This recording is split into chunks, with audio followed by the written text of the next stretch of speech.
নমস্কার বন্ধুরা, আমার এই চ্যানেলে আপনাদের সবাইকে স্বাগত জানাই। যারা সত্যিকারের ভীষণ ভালো মানুষ, সেই রকম অনেক মানুষকে দেখা যায় যে সারা জীবনই তাদের কষ্ট থাকে, কিছুতেই দুঃখ কষ্ট যেন তাদেরকে ছাড়তে চায় না। এবং এই মানুষগুলো চলে যাওয়ার পর তাদের পরিবারের লোকরা, তাদের কাছের লোকরা বা আশপাশের লোকরাও অনেক সময় কিন্তু বলে থাকেন যে ভালো মানুষ হয়ে লাভ কি, যদি সারা জীবনে এরকম কষ্টই থাকে তাহলে ভালো মানুষ হয়ে লাভ কি। এটা আমি আমার নিজের মা বাবার ক্ষেত্রেও দেখেছি। আমার মা বাবা ভীষণ সরল সাদাসিধে মানুষ ছিলেন, দুজনেই শিক্ষিত ছিলেন, কিন্তু এতটাই সরল, মানে কেউ যদি তাদের কিছু বলেও যেত আমার মা বাবা তাদের উত্তরও দিতে পারতো না, মানে এতটাই সরল সাদাসিধে ছিলেন। এবং সারা জীবনে স্ট্রাগল করে গেছেন, কষ্ট করে গেছেন। এবং মা বাবা চলে যাওয়ার পর আমারও মনে ঠিক এই কথাই এসেছিল যে সারা জীবন যদি এরকম কষ্টই থাকে তাহলে ভালো কাজ করে লাভ কি, আর ভালো মানুষ হয়েই বা লাভ কি। এবং আমার বাবা যেদিন চলে গেছিলেন সেদিন কালী পুজো ছিল। কালী পুজোর দিন সকালে আমার বাবা চলে গেছিলেন, এবং তারপরে আমার মানসিক অবস্থা এমনই হয়ে গেছিল যে আমি কোনো কালী মন্দির প্রণাম পর্যন্ত করতাম না, মানে এতটাই বিধ্বস্ত হয়ে গেছিলাম আমি। মা বাবা যে এত তাড়াতাড়ি চলে যাবেন তা কোনোদিনও ভাবতেও পারিনি। মা এবং বাবা চলে যাওয়ার পর আমার পরিস্থিতি এতটাই খারাপ হয়ে গেছিল, মানে এতটাই মানসিকভাবে আমি ভেঙে পড়েছিলাম যে সবকিছুর থেকেই আমার মন উঠে গেছিল। কিন্তু আস্তে আস্তে বলতে পারেন যে ঈশ্বরের আশীর্বাদই একটার পর একটা জিনিস আমার সামনে এরকম আসতে থাকে যে আমি আস্তে আস্তে বুঝতে পারি যে এসব কিছুর কারণ কি। এবং তখনই আমি ল অফ অ্যাট্রাকশনের কথা জানতে পারি, এবং আস্তে আস্তে আমি সেই রকম গাইডেন্সও পাই, এবং সেরকম বইপত্র আমার সামনে আসতে থাকে, যার দ্বারা অনেক বিষয় আমার কাছে আস্তে আস্তে ক্লিয়ার হতে থাকে। এবং সেই সব কথাই কিন্তু আমি আপনাদের সামনে তুলে ধরার চেষ্টা করি, যেটা আমি নিজে রিয়েলাইজ করেছি।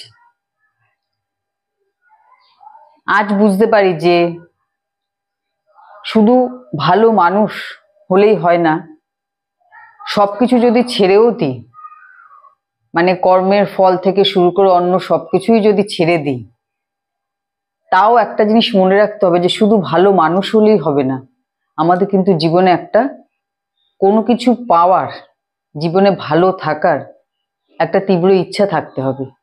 মানে শুধু ইন্টেনশন ভালো হলেই হবে না, তার সাথে ইন্টেন্সিটিটাও দরকার। আমাদের সামনে যদি কোনো গোল না থাকে, কোনো লক্ষ্য না থাকে যে আমাদের কোথায় পৌঁছতে হবে, তাহলে কিন্তু কেউ আমাদের সাহায্য করতে পারে না, আমাদের সেই একই রকম ভাবে জীবন চলবে।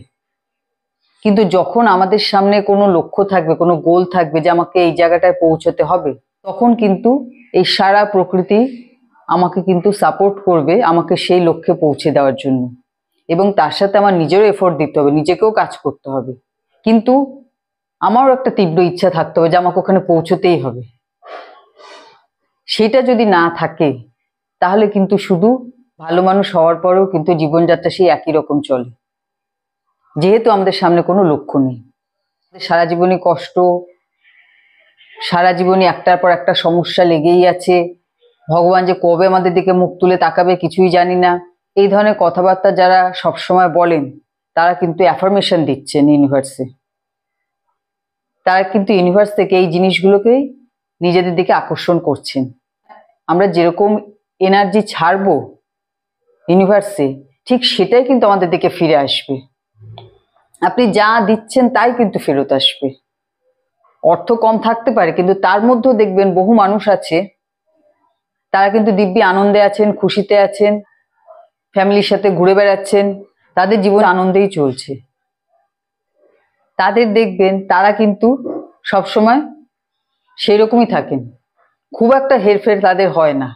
তারা অল্প জিনিসের মধ্যেই আনন্দে থাকার প্যাটার্নকে কিন্তু রপ্ত করে নিয়েছেন। মানে তারা ইউনিভার্সে কিন্তু যে আনন্দ, যে খুশি তারা ইউনিভার্সে রিলিজ করছেন, সেটাই কিন্তু তাদের দিকে ফিরে আসছে। তার ফলে তারা কিন্তু তাদের জীবনে আনন্দের কোনো ঘাটতি হচ্ছে না। ঠিক কোনো না কোনো ভাবে তাদের কিন্তু ঠিক আনন্দ খুশি তাদের জীবনে এসেই যাচ্ছে। কিন্তু সেই জন্য শুধু ভালো মানুষ হলে হয় না, ভালো থাকার ইন্টেন্সিটি কিন্তু থাকতে হবে, একটা তীব্র ইচ্ছা থাকতে হবে যে আমি ভালো থাকবো। আমরা যদি ভালো থাকতে চাই, এই প্রকৃতি বা নেচার কিন্তু সবসময় আমাদের ভালো থাকার কোনো না কোনো রাস্তা ঠিক খুলে দেবে। কিন্তু আমাদের প্যাটার্নই যদি তৈরি হয়ে যায় যে আমরা খারাপ আছি খারাপ আছি খারাপ আছি, বারবার বলার পরে কিন্তু আমরা খারাপ জিনিসকে আমাদের নিজেদের দিকে আকর্ষণ করছি। আজ যখন জানতে পারছেন যে খারাপ থাকার পেছনে কারণটা কি, ভালো মানুষ হয়েও কেন মানুষে খারাপ আছে, তখন কিন্তু এই জিনিসগুলোকে অভ্যাস করার চেষ্টা করুন।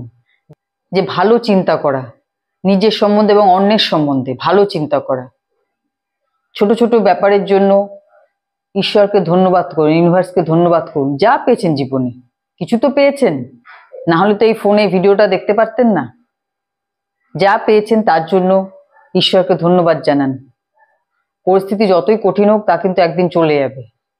সেই সমস্যার কথা চিন্তা করে কিন্তু সেই সমস্যাকে আর বাড়িয়ে তুলবেন না, বরং সেই সমস্যা কত তাড়াতাড়ি চলে গিয়ে আপনি কিভাবে ভালো থাকবেন সেই পদ্ধতি অবলম্বন করুন।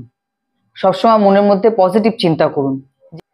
তো শুধু ভালো মানুষ হলে হবে না, ভালো ইন্টেনশন হলে হবে না, আপনার কিন্তু জীবনে কোনো কিছু পাওয়ার ইন্টেন্সিটি থাকতে হবে, তীব্র ইচ্ছা থাকতে হবে, এবং পাশাপাশি আপনি যে ভালো থাকবেন সেই ইন্টেন্সিটিও মনের মধ্যে রাখতে হবে যে ভালো থাকতেই হবে। ঠিক আছে, তো আজকে ভিডিও এখানেই শেষ করছি। সবাই ভালো থাকবেন, সুস্থ থাকবেন। নমস্কার।